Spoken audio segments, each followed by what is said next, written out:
Good morning, good afternoon, and good evening, and welcome to Microsoft Ignite. This is the Ask the Expert session with Veritas and Microsoft. We're very happy to have you here. Wanted to first just tell you what we're going to be doing today, going through our introductions and introducing you to our experts, trying to answer your big questions around migrating to the cloud.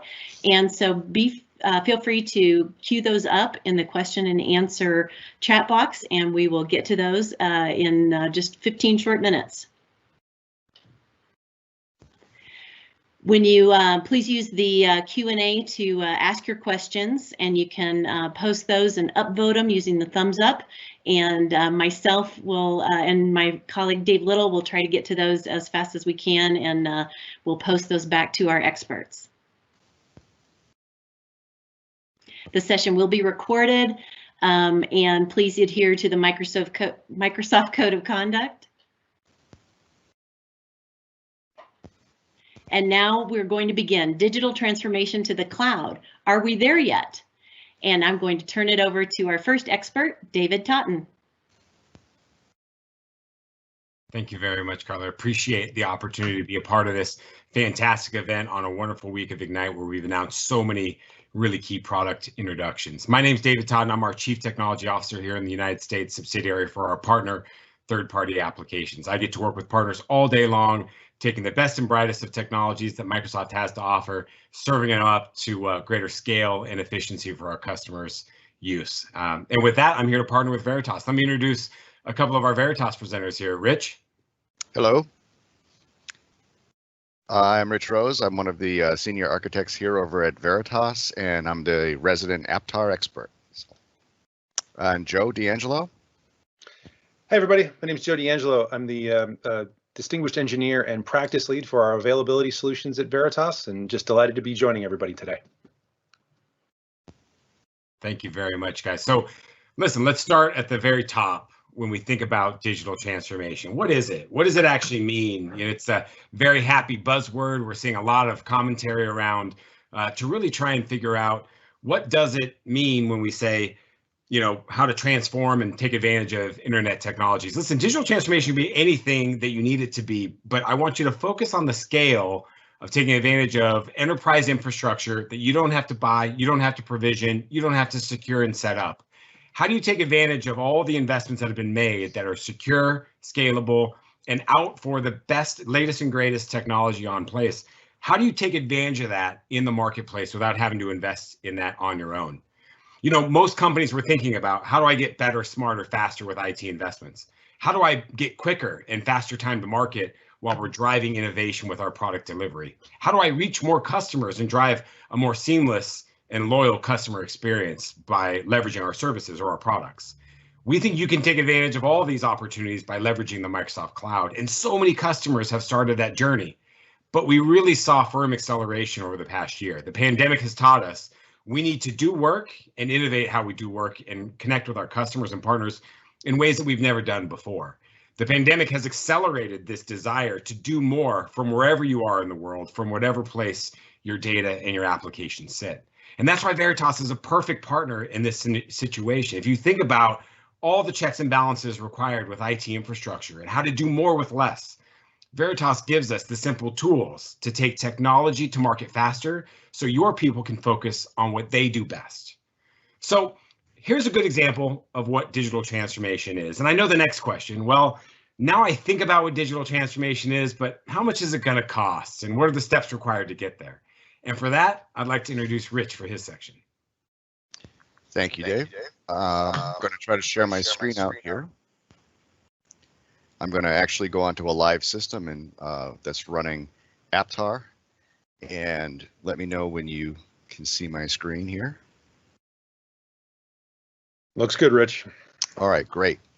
So for those of you that are not familiar with Aptar IT Analytics, Aptar is an analytics platform that will gather data from typically, historically, customers' on-prem environments where we're collecting data from their storage arrays, we're collecting data from their SAN switches and their backup software, and we're able to put all of that information into a single pane of glass. With the advent of the cloud, we've also added the ability to collect directly from Azure and other cloud vendors.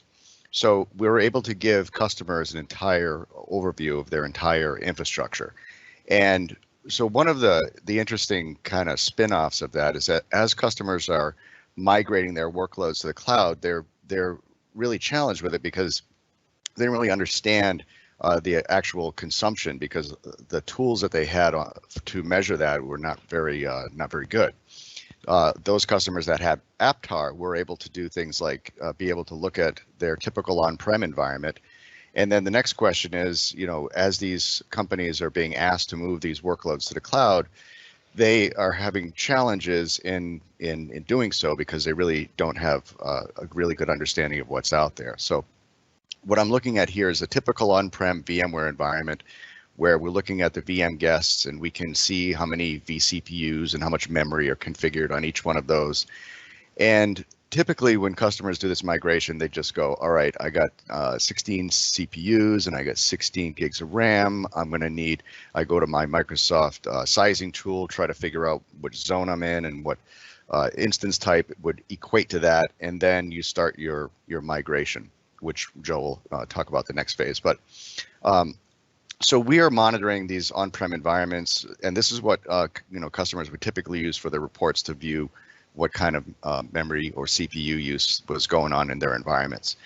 Now, we took that another step, because as they're doing these cloud migrations, we said, well, how would this look then if we were to then take these statistics and move them to a cloud environment? So we've got reports now that will take that data that we've analyzed. And so here's a VM as an example that's got 16 vCPUs configured, and it's got 16 gigs of RAM. In Azure terminology, that would convert to a D5 V2 instance type.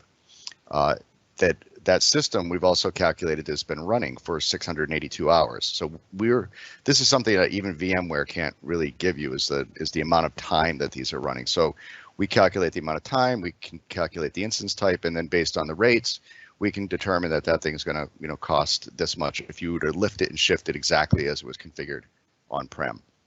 Now, the interesting thing is that because we've been calculating and doing these meters, we look at the most that CPU is used. I had 16 vCPUs, but it's only used at peak over those 30 days, only about 3% of those. And in terms of memory, it's only used at most 27% of that memory. In fact, if we go back to that system, let's try to find it down here. It's right here. You can see this Service Lab 7. It's hardly used any CPU except for maybe one day there was just a small amount that was being used.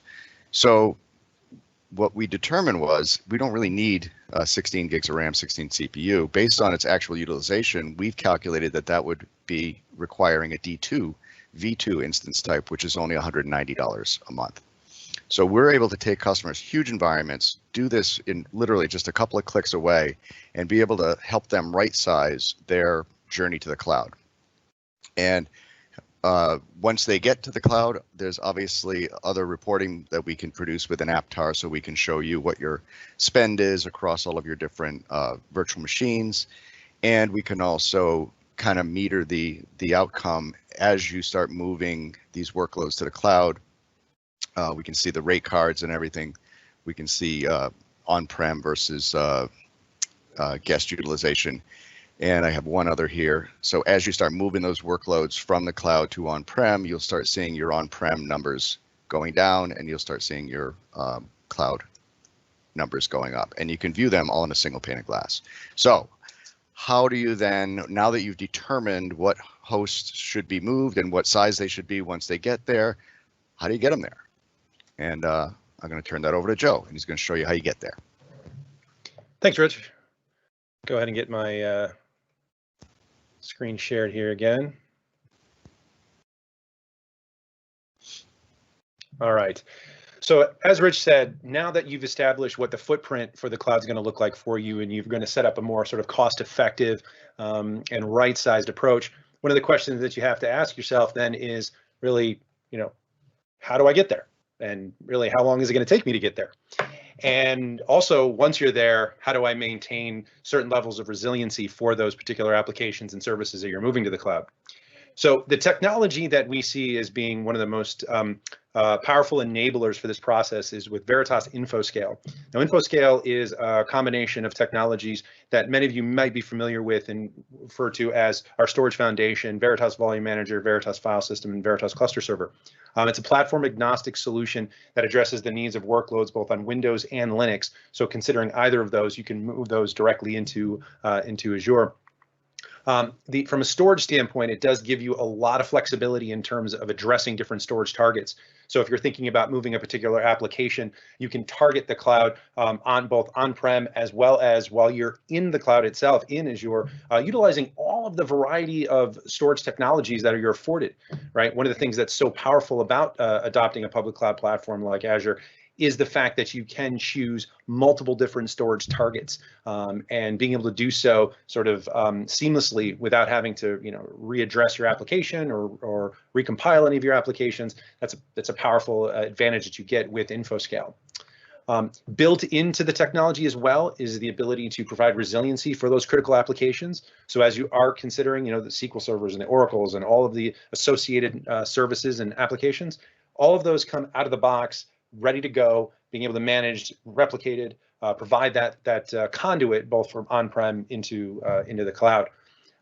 And if the cloud target for you happens to be DR and not necessarily a migration, that's fine too. That use case is fully supported as well. So depending on what the sort of the pattern is or the manner in which you're going to utilize the cloud, the particular topology, all of those really can be enabled and executed using Infoscale. And it can, of course, can be centrally managed both your on-premises as well as cloud-based instances. Now, some of the things to consider when you're thinking about the sort of the necessities for a critical application or critical service. Obviously, we want to make sure that you can address the downtime associated with that. We don't want you to sacrifice any of the resiliency that you had on-prem when you move into the public cloud. If you're targeting a particular application, if you're targeting a granularity of an individual service or database or whatever particular workload, we want you to be able to maintain that. And that for us is basically looking at it from the perspective of a light switch. We want to make sure those lights are on or off. Same question you could ask yourself as you're sitting at home in your office. The lights, are they on or off in your office? It's not the only question though that you have to ask. For those applications as they move into the cloud, you have to make sure that they maintain a level of performance. Right? You have to ensure that they can achieve the certain SLAs for all the data sets. That's why we think of it in terms of a dimmer switch, right? You ask yourself the question, are the lights in my office bright enough? Just because they're on doesn't mean they actually can do what they need to do, right? If I can't read the page that's in front of me. Same thing with your applications. Just because those applications are online doesn't mean that they are actually available. But that's not the only use case that we see as a critical need here, and that is as your architectures change and as you modernize your infrastructure, of course, sometimes you have to change the light bulb, right? But you don't want to have to shut off all the lights in your house in order to do it. And the same thing can be said with Infoscale. You can minimize and in some cases altogether eliminate downtime associated with those different transitions. So whether that's moving that workload from on-prem into the cloud or associating different storage targets or different regions or availability zones, depending on what the needs are of your application, all of that can be done very transparently.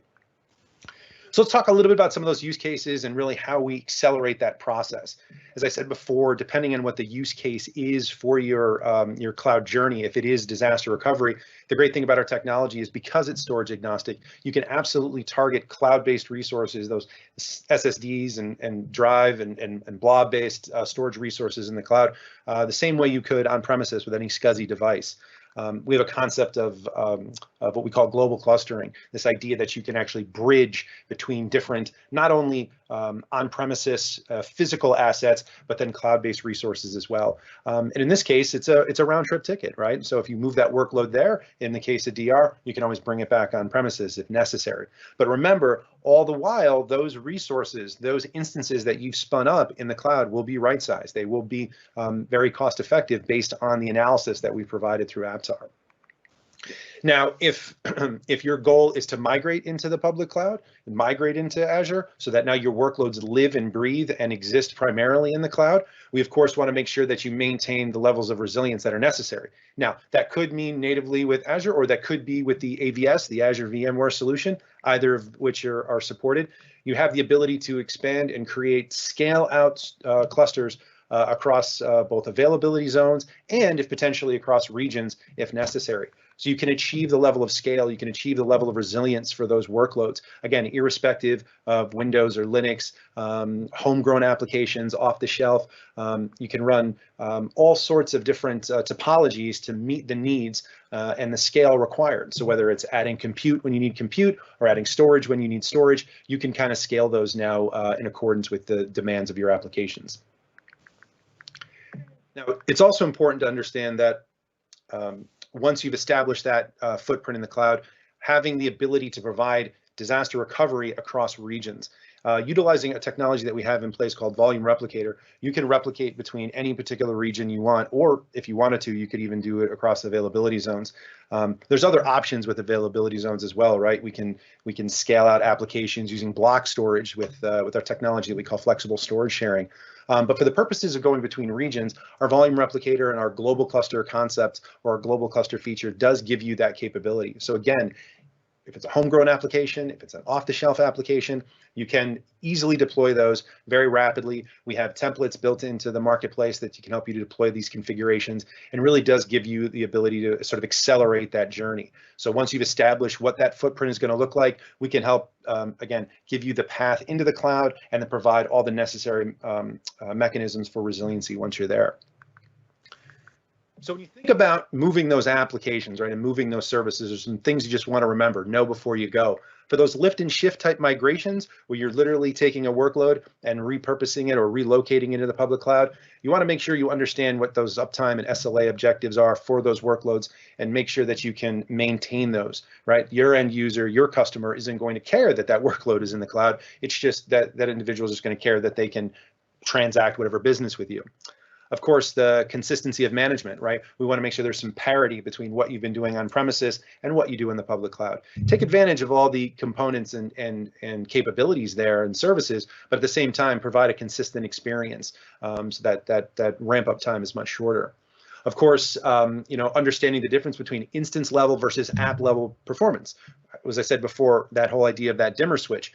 Well, what's performing? Is it the individual instance itself, or is my application that giving that level of granularity, right? That's a very important consideration when we talk about resilience in the cloud. And again, how long it will take. The idea of being able to replicate efficiently storage volumes from on-prem into the cloud so that you're not replicating any white space, right? If you've got a 5 terabyte volume, but only say 500 gigabytes of it is used, being able to only replicate the used blocks is a very efficient manner to move those workloads. And if it's really a concern, of course, replicating the entire instance versus replicating just the application, right? You have to do a little bit of a trade-off. We have technologies that can address both, but in this particular example, we're talking about just replicating those core components of the app itself. And then, of course, the architecture and topology options, right? Are you looking to scale up, scale out? Is it a DR? Is it in this case, because it's a migration, are you looking for DR in the cloud, or is it just a high availability within a particular region itself? And it's very important to know this is a one-way ticket, right? The idea of migrating a workload. But of course, disaster recovery to Azure, as I said before, that there's some considerations for that as well. Business priorities, you want to make sure that you take into account what are those critical applications and what are the interdependencies between those applications. One of the things you can do with Infoscale is establish the relationships between different workloads. It's so much more than moving a single application into the cloud. That isn't what's required, but rather an entire business service, as we like to call it. And looking at the relationship between those different applications that could span different on-premises, could be physical and virtual. Some could be in Windows, some could be on Linux. How do you then take that in totality and move that entire service in a way that you can then manage it in the cloud in the same fashion? You can do that with Infoscale. And of course, your replication options, right? What are your RPO and RTO? Being able to establish those. You're looking for a synchronous model. You're looking for an asynchronous model. How quickly do you want to be able to recover those applications, and what tolerance for data loss do you have?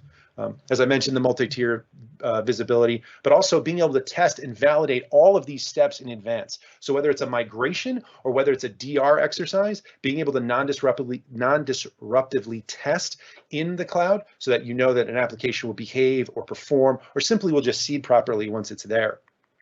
And the great thing about this is that with DR, it is a round trip ticket. So you effectively have an implicit support for migration if you're configuring disaster recovery, right? Because of all the same necessary components.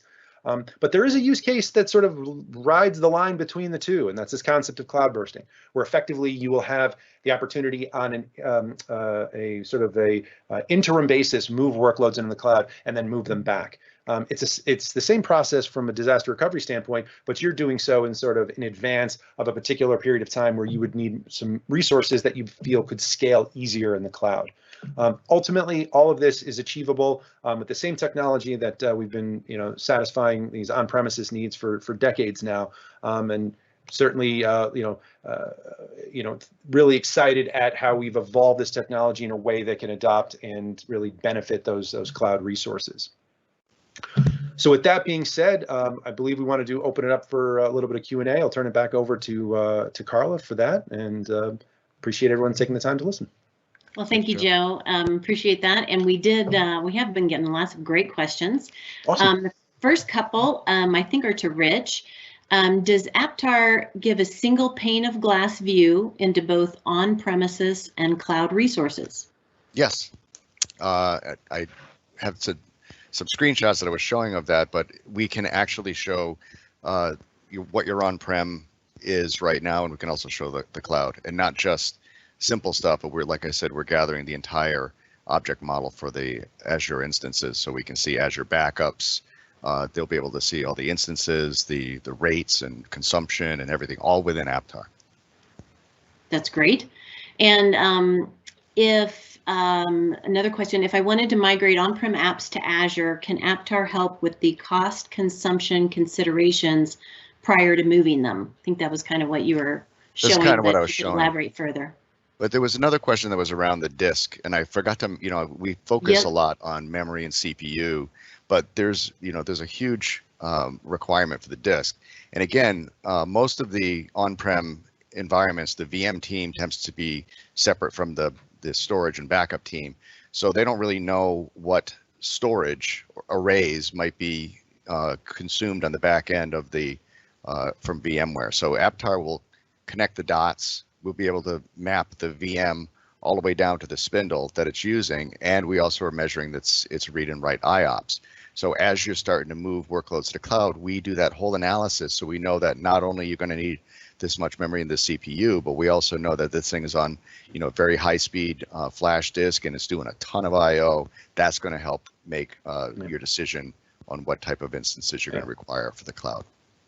And to kind of follow up on that, Rich, one of the great things about Infoscale is that once you do move that workload to the cloud, you can dynamically move between different classes of storage, whether you're tiering between different object-based, blob-based, or SSD-type devices, or simply just migrate those between different storage classes. You can do all of that non-disruptively, no outages are needed, and it's something that's very powerful. Sort of a time that you do feel that, oh, maybe I need to, step my game up a little bit and get even better performance, or potentially back it off if you realize it's no longer a requirement. Yep, great point. It's good stuff. Let me, bring up one more. So I think just this is a very basic question, but probably is one that occurs to everyone. But how do you get started? So I know, Rich, if you want to start that, and David, you chime in.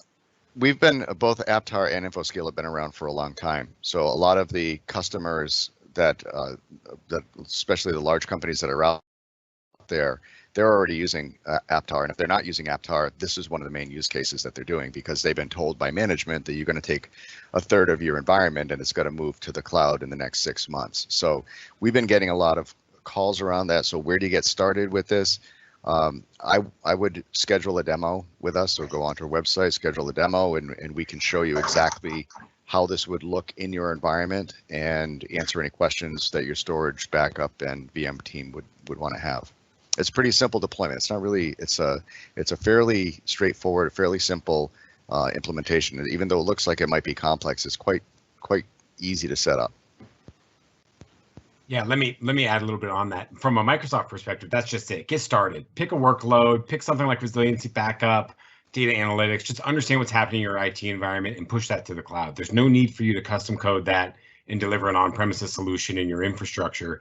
Leverage a prepackaged product that's built using the best of Azure services to actually extenuate that value immediately to that. And the way that Veritas has set it up, it's an easy, take your data, take your environment, take the sign up, run a custom POC, and just see a demo and just see it in real time so you can actually understand how it will look.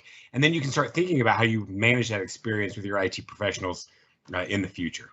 You know, Dave, it's amazing how much demystifying we have to do about what our solutions do for the cloud, because so many customers I talk to feel that there is some sort of like magic, some sort of incantations that have to be performed in order for these things to work appropriately in the cloud, when in reality they're designed to be easily transitioned from on-premises workloads into the public cloud, right? That provide that provide that parity, so that you have that confidence that that workload that was so critical to you in your brick and mortar data center will maintain that level of resilience and uptime, irrespective of how it gets configured in Azure. Thank you, guys. And one more, are there any limits on how often we can back up Azure VMs or VMs on-prem? Actually, Carla, can I speak to that just for a second? Please. In fact, one of the first questions was, how often does Azure back up your VMs?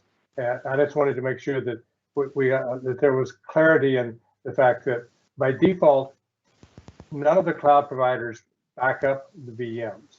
The cloud provider does a fantastic job of providing the resources, making sure that your VM is there and it's available, but they are not responsible for the data that sits in that VM.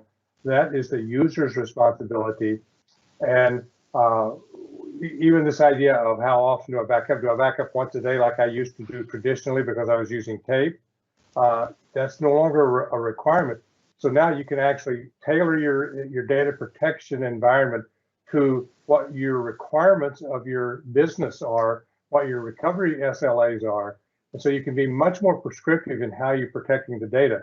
But just don't overlook the fact that the data protection requirement still belongs to the owner and user of the data. And Microsoft, while they do a fantastic job of providing everything that we need and all the resources, they are not protecting your data for you automatically. Nor are they protecting the applications constituent in those instances, right, for those infrastructure as a service model. Hence why we're so keen on looking at it from the full spectrum of the services and applications that are the delivery vehicles, right, the consumers of those data sets that we're protecting. So being able to ensure the resiliency of both sides of that coin, and that's an important consideration as well. Yeah, it's not a resiliency thing all the time either. It can be just something as simple as, somebody, you accidentally deleted your spreadsheet and you need to, and it's like you realize, well, even though the system is up and running and everything's fine, I don't have a backup of it. So you still got to think, just because it's in the cloud and it's in a very resilient place doesn't necessarily mean that, you're going to be able to recover something that got deleted. A well-executed delete key is still one of the most challenging things to overcome in IT, regardless of where it's hosted. Yeah, let me summarize this because I know we're at time. This is a perfect example. This one question seems simple. What are the limits on VM backup? I get this question all the time being a Microsoft CTO. Like, well, doesn't Microsoft do that? Doesn't Microsoft back up this stuff? Doesn't Microsoft have this analytics and the single pane of glass? We have a lot of tools, a lot of processes, but look at this specific example. In our tools, yes, we allow you the availability to back up VMs. We set a limit, 1 per day.